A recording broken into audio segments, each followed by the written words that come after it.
네, 화장품 관련 섹터 궁금하신 분들은 또 한번 들어보시면 좋을 것 같은데요. 깊이 있는 분석입니다. 애널리스트 코너고요. 신한금융투자 리서치센터 화장품과 의료를 커버하고 있는 박현진 애널리스트 나와 있습니다. 안녕하십니까? 안녕하세요. 네. 화장품주 어렵죠. 네.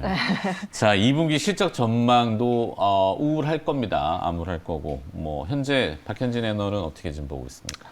사실 2분기가 이제 중국의 락다운 영향을 좀 고스란히 받았던 시기인지라 사실 2분기 실적에 대한 기대치를 높여가기보다는 얼마나 이제 저점을 봐야 되는 건지에 대한 논의를 계속 시장에서 하고 있는 것 같습니다.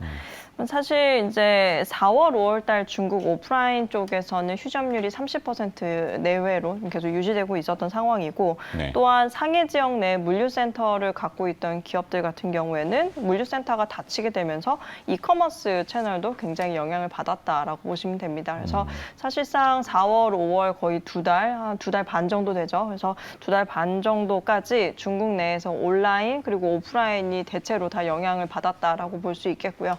다만 이제 5월 31일 이후로 중국의 공식적인 락다운은 좀 해제가 된 걸로 좀 알려져 있고, 물론 지역별로 조금 이렇게 이제 방역의 기조를 강하게 유지하는 측면이 있긴 합니다만은 네. 대체로 오프라인의 어떤 매장 가동은 좀 더 정상화되고 있는 추세이고 또한 이 밖에 이제 면세 채널 같은 경우에도 사실상 1분기와 2분기가 거의 유사하다라고 보여지고 있거든요. 물론 LG생활건강처럼 면세가 1분기에 굉장히 안 좋았던 회사들 같은 경우는 2분기가 1분기보다는 조금 더 나은 경우가 있긴 합니다. 월별 실적이 조금 더 회복되는 구간에 있어 보이긴 하는데 회복의 강도는 좀 약하고요. 대체로 면세 실적도 1분기와 2분기 유사하게 YOY 성장률은 40에서 많게는 60%대까지 감소한다라고 보시면 될 것 같습니다. 네.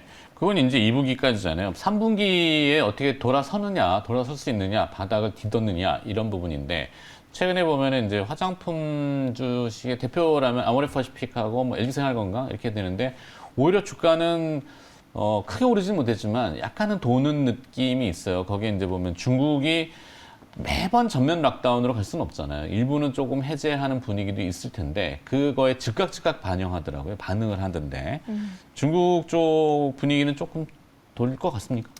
사실 4월, 5월보다는 6월이 좀 나아지고 있는 것 같긴 하지만 회복의 강도는 조금 대체로 약하다고 하는 게 이제 기업들의 대체적인 이제 최근에 좀 컨센서스인 것 같아요.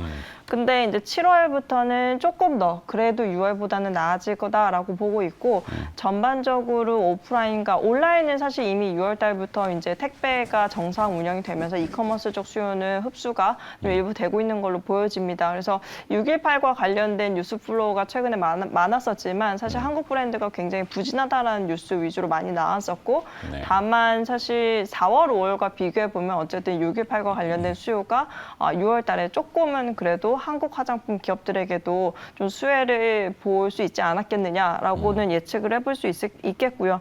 사실 7월부터 이제 좀 더 업황 개선이 나타날 것으로 보여지는 부분들은 아직은 좀 막연할 수도 있지만 중국 내에서 사실 거의 2개월에서 많게는 3개월 정도까지 눌려있던 소비에 대한 어떤 심리가 좀 개선될 수 있는 여지는 굉장히 크다라고 보고 있습니다. 그래서 사실상 지금은 개별적인 어떤 기업의 모멘텀보다는 시장 자체가 리오프닝을 맞아서 중국 시장 내에서 리오프닝을 맞아서 전반적으로 화장품의 절대 수요 자체가 늘어나는 부분에 대해서 조금 더 좀 고민해볼 여지가 좀 크지 않나라고 보고 있습니다. 근데 이제 일각에서는 또 중국과의 지금 관계들 있잖아요. 정세라든지 반영해서 너무 중국향만 바라보고 목매는 건 아닌가. 그래서 탈중국 내지는 분산 중국 조금 시장 다변화 이야기들을 합니다. 북미 시장이라든지 이런 쪽으로 팔록에서는 좀 진행되는 것들이 보이나요? 사실 필요성은 비단 지금뿐만 아니라 거의 2013, 14년도부터 중국 내 익스포저가 한국 기업들이 굉장히 커지면서 네. 그거에 대한 필요성은 좀 계속 좀 누차 이제 시장에서 얘기가 많이 되었었던 측면이 있긴 합니다. 근데 사실 중국이 워낙에 좀 갈수록 조건들이 까다로워지고 또 수입 화장품에 대한 어떤 견제가 계속되고 있는 상황들 속에서 사실상 한국 화장품 기업들에 대한 어떤 경쟁력이 사실 옛날만큼은 조금은 좀 못하다라는 평도 좀 있기는 해요. 네. 근데 사실 그렇다고 포기하기에는 중국의 소비 성장에 대한 여력은 상당히 여전히 높다라고 보고 있고, 사실 그 시장을 놓고 가기에는 또 굉장히 위험 부담이 큽니다. 그래서 최근에 이제 중국 외에 뭐 동남아시아, 뭐 특히 베트남이나 아니면은 뭐 인도네시아 쪽 위주로 해서 시장 내 점유율을 높여가고자 하는 노력을 하고 있긴 하지만, 중국 내 매출 비중이 사실 아모레퍼시픽, LG생활건강이 대체로 거의 많게는 면세를 포함하면 한 60% 정도가 중국향 매출이거든요. 네. 그래서 이 부분들을 단기에 뭔가 다른 쪽에서의 모멘텀을 통해서 상쇄하기는 좀 쉽지 않다라고 보고 있습니다. 다만 노력들은 계속 하고 있고요. 이제 북미 쪽에서 좀 유행을 조금 그래도 입지가 있다라고 보여지는 색조 브랜드나 혹은 헤어케어 브랜드들을 계속 인수 혹은 지분 투자를 하는 어떤 방법으로 새로운 모멘텀을 확보하고자 하는 노력은 하고 있다라는 점을 기억하시면 좋을 것 같습니다. 네.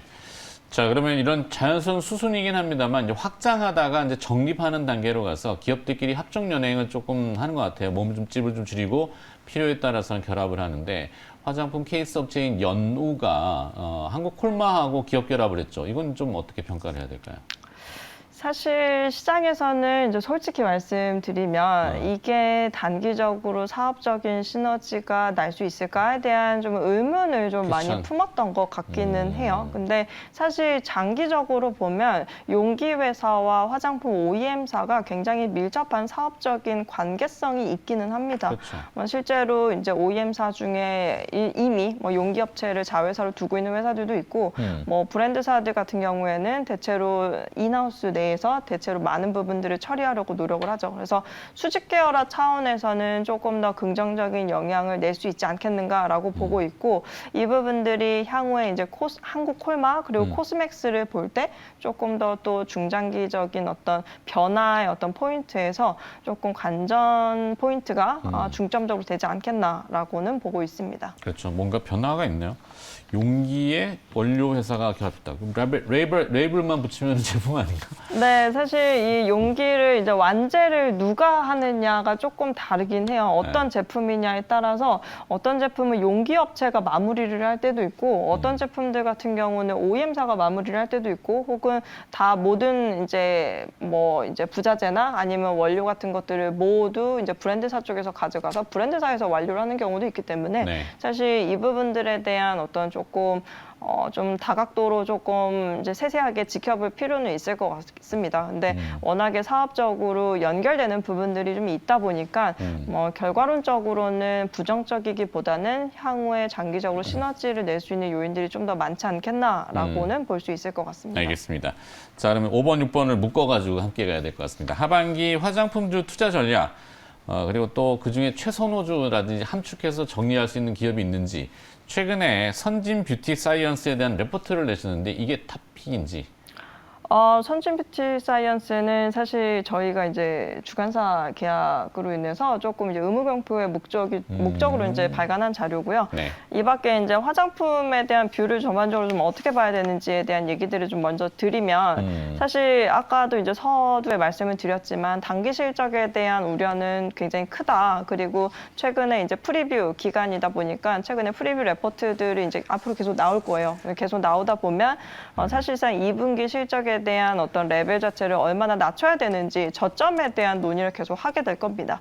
다만 중요한 거는 2분기 이후에 지금 처해져 있는 상황 자체는 계속해서 회복의 추세, 회복의 어떤 요인들을 자꾸 가르치고 있다 보니까 사실상 뭐 눌려있던 어떤 중국 내 로컬 소비 경기가 좀 회복되는 부분들에 조금 더 집중을 하셔서 중국 내 소비 수혜를 볼 수 있는 기업들을 조금 더 좀 여력을 좀 위로 업사이드를 좀 고민해 보시면 좋을 것 같고요. 사실 화장품은 절대적인 최선호주를 꼽기보다는 화장품 전반적으로 주가가 사실은 많이 쉬고 있었습니다. 네. 수년 동안 많이 쉬고 있었고, 그렇죠. 오히려 지금은 좀 바닥에서 얼마나 이제 회복의 강도가 있을 수 있는가에 대한 고민을 좀 하는 게 더 맞는 시기인 것 같아요. 사실 회복의 강도가 셀 것 같다라고 보진 않지만 추세 자체는 우상향 추세가 맞다라고는 보고 있습니다. 네.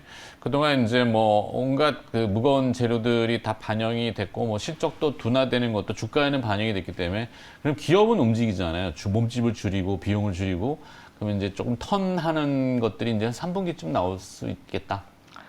네, 조심스럽지만. 3분기쯤에는 강도는 미미하지만 그래도 방향성 자체는 조금 우상향 추세를 예상해 볼 수 있지 않겠느냐라고 보고 있고 사실 예전에 2013, 14, 15년도 중국의 이제 보따리상들, 딸공들이 엄청나게 이제 한국 화장품을 가져갔던 시기와 비교하시면 안 될 것 같아요. 지금은 알겠습니다. 좀 시간이 다 다른 됐다고. 각도로 네, 보시면 될 것 같습니다. 네.